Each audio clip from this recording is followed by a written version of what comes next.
చెప్పు తమ్మి, ఏం పేరు నీ పేరు? నా పేరు పవన్ అన్న. ఎంత అండి ఇది? సార్ ఇది గాజుల బుర్జి తండ బేగంపేట్ కందుకూరు మండల్ సార్.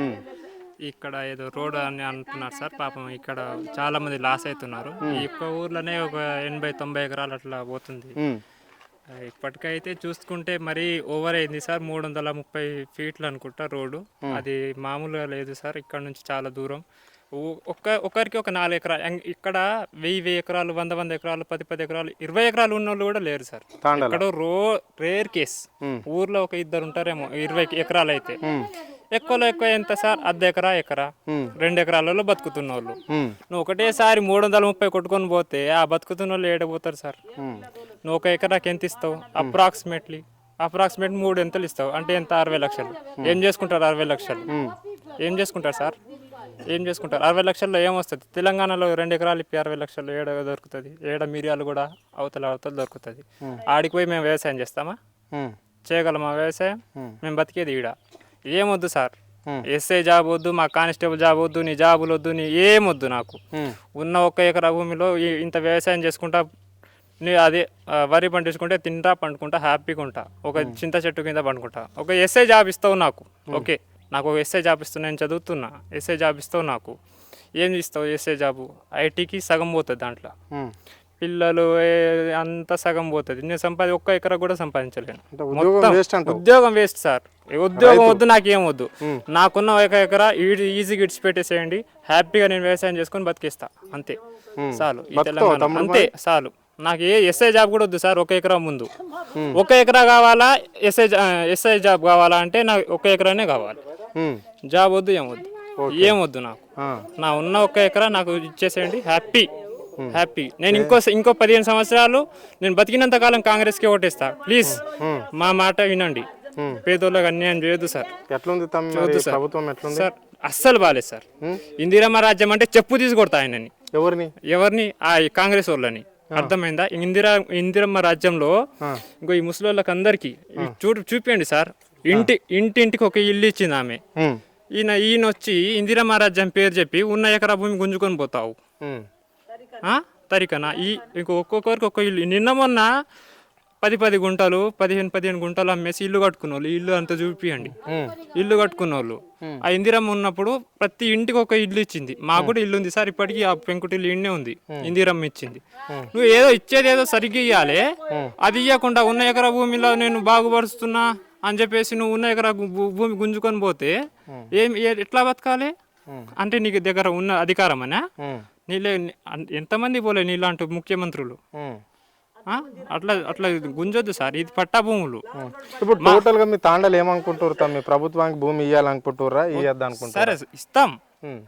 మాకు అది మేము అభివృద్ధికి మేము కూడా పాటుపడతాం సార్. అంతేగాని నువ్వు నీ దగ్గర అధికారం ఉందని చెప్పేసి 330 ఫీట్లు తీసుకొని పోతా అంటే అట్లా మరి జరగదా? మరి అప్పుడే ప్రజలు ఏమైతారంటే సస్తే సస్తా, ఒకరిని చంపేసి సస్తా అన్న తెగింపుకి వచ్చేస్తారు. అంతే సార్. నేను కూడా అంతే. ఇప్పుడు నేను ఏం చేయలేక ఏం చేస్తా? ఉన్న 1 ఎకరా భూమి పోతుంది. నాకు ఇంకో దారి లేదు. పట్టుకుంటా ఒక గొడ్డలి. ఎవరన్నా చంపేస్తా, నేనన్నా చేస్తా. ఏదో ఒకటి అవుతుంది. అంతే. నా 1 ఎకరా భూమి గుంజుకునే దాకొస్తే ఆడికి తెగిస్తారు ప్రజలు కూడా. అంతే. తిరగబడిపోతారు. అంతే కదా.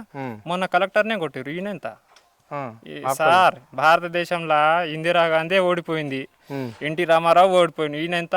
ఓడదొక్కాలంటే ప్రజలు తిగబడితే ఎవరైనా దిగిపోతారు. అవునా కదా?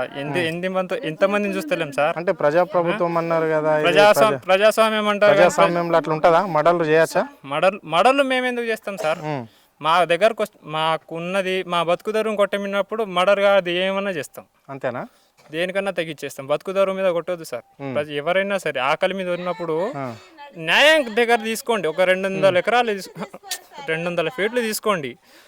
అర్ధ ఎకరంలో 1/4 ఎకరం పోయినా ఆ 1/4 ఎకరం పైసలు వస్తాయి కదా. ఆడ బతుకుదరువు ఉంటుంది. నువ్వు 330 ఫీట్లు తీసుకుంటావు. ఉన్న ఎకరా దాంట్లో పోతుంది. ఏమిస్తావు? 50 లక్షలు చేతులు ఇస్తావు. ఆ 50 లక్షలు తీసుకొని నేను ఏం చేయాలి? ఏడగొనాలి.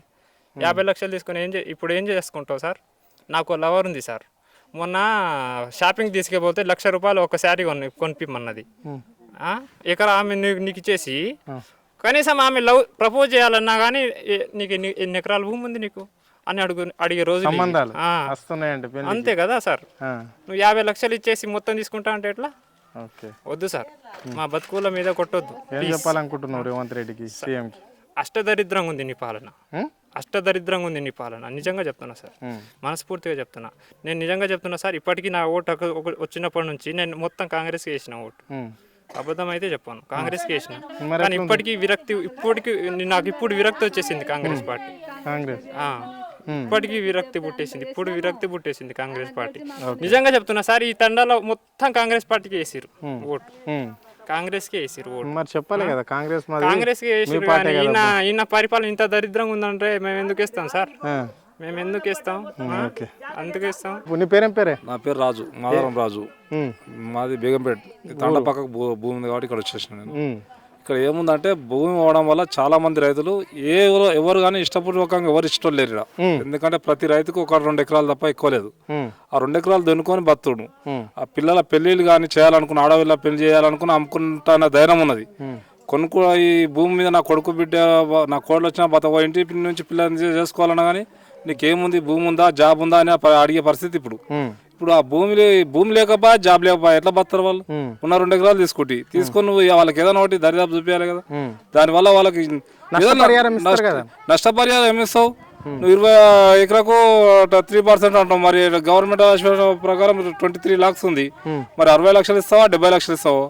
లేకపోతే ఇంత ఇస్తానికి నువ్వు చెప్పలే వాళ్ళకు. ఇంత సర్వే చేసుకున్నావు, 10 సార్లు గుర్తులు పెట్టుకున్నావు, రేట్ చెప్పమంటే రేట్ చెప్తాడు. 3%, 2% ఎంత ఇస్తావు, వాళ్ళకి ఏమి ఇస్తావు, అలా ఏం చేస్తావు అనేది వాళ్ళంతా ధైర్యంతో లేకుండా అయిపోతారు వాళ్ళు రోజుకు. అంటే మరి ఇక్కడ ఏం పంటలు పండిన భూమి పంటలు పండాలని భూమి అన్నాయని ఎవరు ఆయన ఇక్కడ రామను వచ్చి పంటలు పండే భూమికి అయితే ధర కట్టేమని, పంటలు పండకపోతే ఆయన ఫ్రీగా తీసుకోపోమని భూమి. సీఎం అనే కదా, సీఎం మస్తు అంటాడు, ఏమో కృషి మీద కూర్చొని అంటే సరిపోతుంది కదా. వీటికి రావాలి, చూడాలి పంట వంతది ఇది వండదని చెప్పాలి. తొండలు గుడ్లు పెడుతున్నాయా, సీఎం వచ్చి గుడ్డు పెడతా, వీడికి వచ్చి చూసే తెలుస్తుంది అది.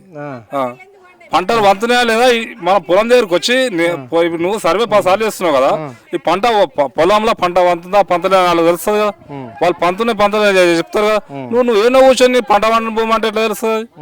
నువ్వు తోలిసి పోలీసులను తోలిసి ఆఫీసర్లను తోలిసి వాళ్ళు వచ్చి రైతుల్ని కొట్టి తోలిసి పక్కకు నొక్కుతాయి. ఏమంటే ఈ దౌర్జన్యంగా నువ్వు భూమి తీసుకుని మన పైసలు రావని ఉద్దేశంతో వాళ్ళు భయపడుతున్నారు, ఇంకా జరుగుతుంది. కొట్లాడితే కేసులు అవుతాయి, పెద్ద నెత్తినొప్పి, వచ్చే పైసలు రావని ఎవరు చెప్తారు? ఓ రకంగా చెప్పే వరకు రైతులు భయపడతారు. ఓకే.